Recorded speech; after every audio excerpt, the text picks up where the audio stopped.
Hey everyone, Knowledge here with a comparison video of the Palante Joey V2 and the new Palante Joey V3.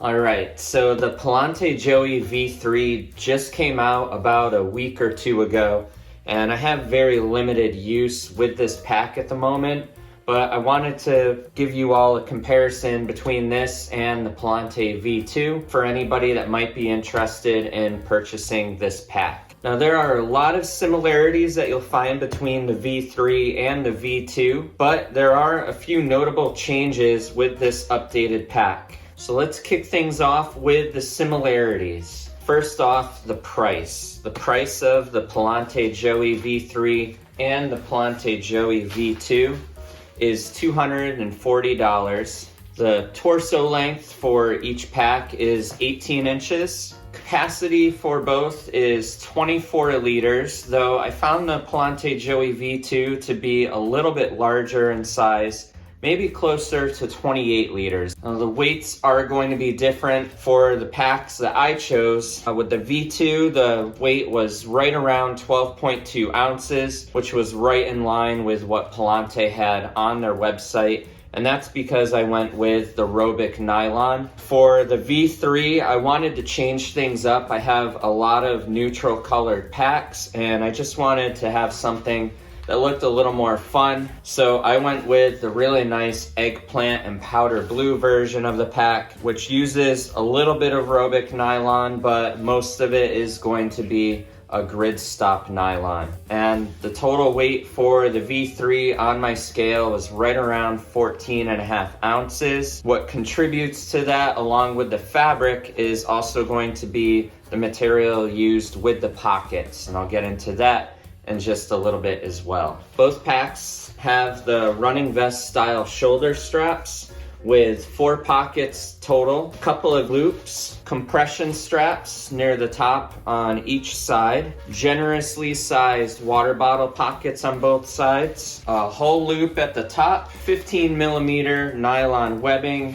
and an aluminum buckle which cinches down over the roll top closure, which uses a drawstring, and the classic Palante bottom stash pocket or snack pocket. You'll also find a couple of little daisy chain loops down at the bottom here. And finally, on the outside, there's also an additional outer stash pocket, which can accommodate quite a bit of gear. The V3 is extremely comfortable. I've had it fully loaded up with about 11 to 12 pounds, and it's been very comfortable. I've used it on a really quick overnight trip so far, and I've also used it on a couple of day hikes. Very comfortable and very snug up against my back, similar to the V2.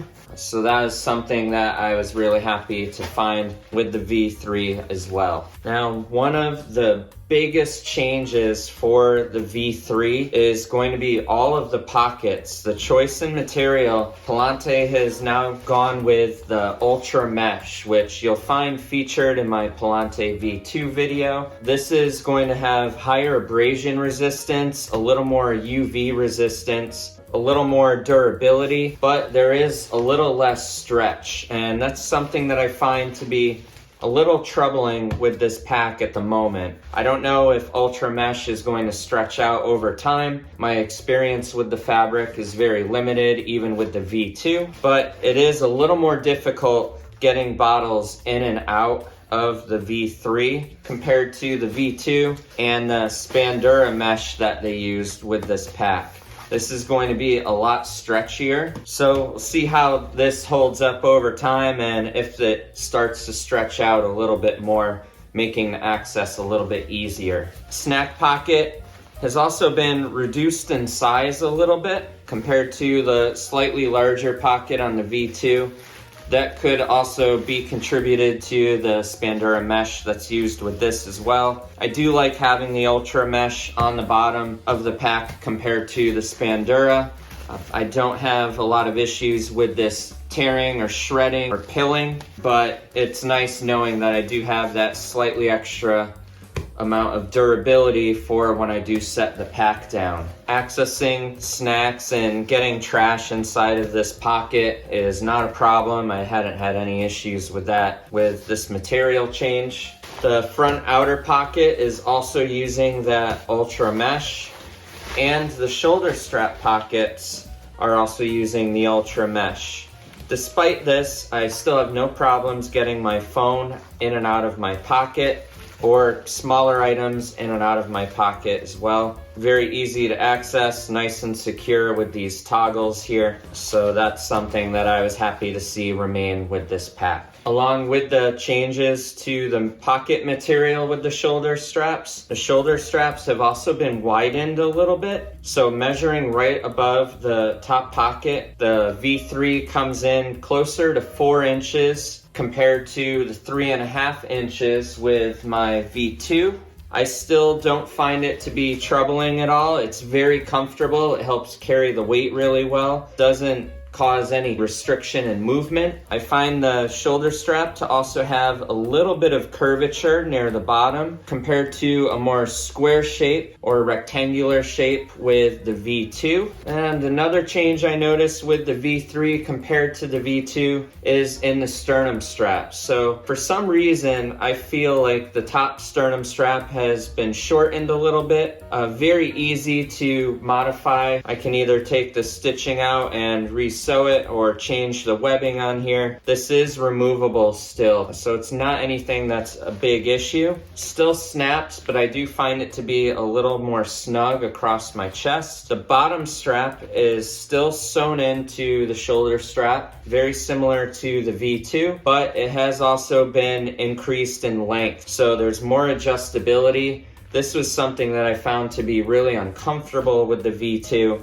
So having that has been very beneficial for me. Overall, the V2 is still one of my absolute favorite packs. We'll see how this one holds up. I'm really excited about the material changes, but I also have my minor gripes with it. The reduced stretch with the Ultra Mesh and the decision to have all of the pockets made out of that. I wish that it was a combination of the Ultra Mesh and the Spandura mesh that they used on the previous version of the pack. The Ultra does also increase weight slightly. That contributes to the weight change between this pack and my V2. But that's something that I was well aware of going into purchasing this pack, and I am really excited to see how this material performs and holds up. As I mentioned with this pack and that top sternum strap, again, this is something that I can easily modify. But another thing that I noticed with this pack, and I'm not sure if any of you have also noticed it that have purchased the V3, is with the nylon webbing. It's really tough to adjust anything. I really need to crank down on these straps.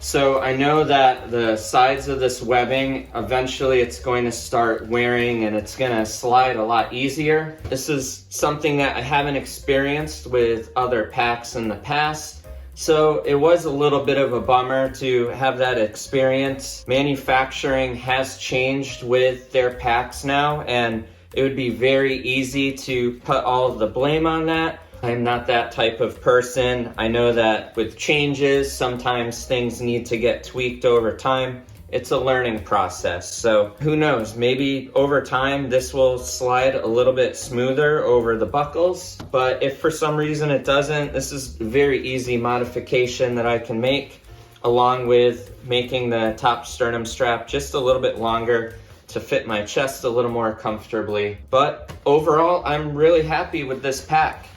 The craftsmanship is beautiful. I really love the two-tone colorway with the eggplant and the powder blue.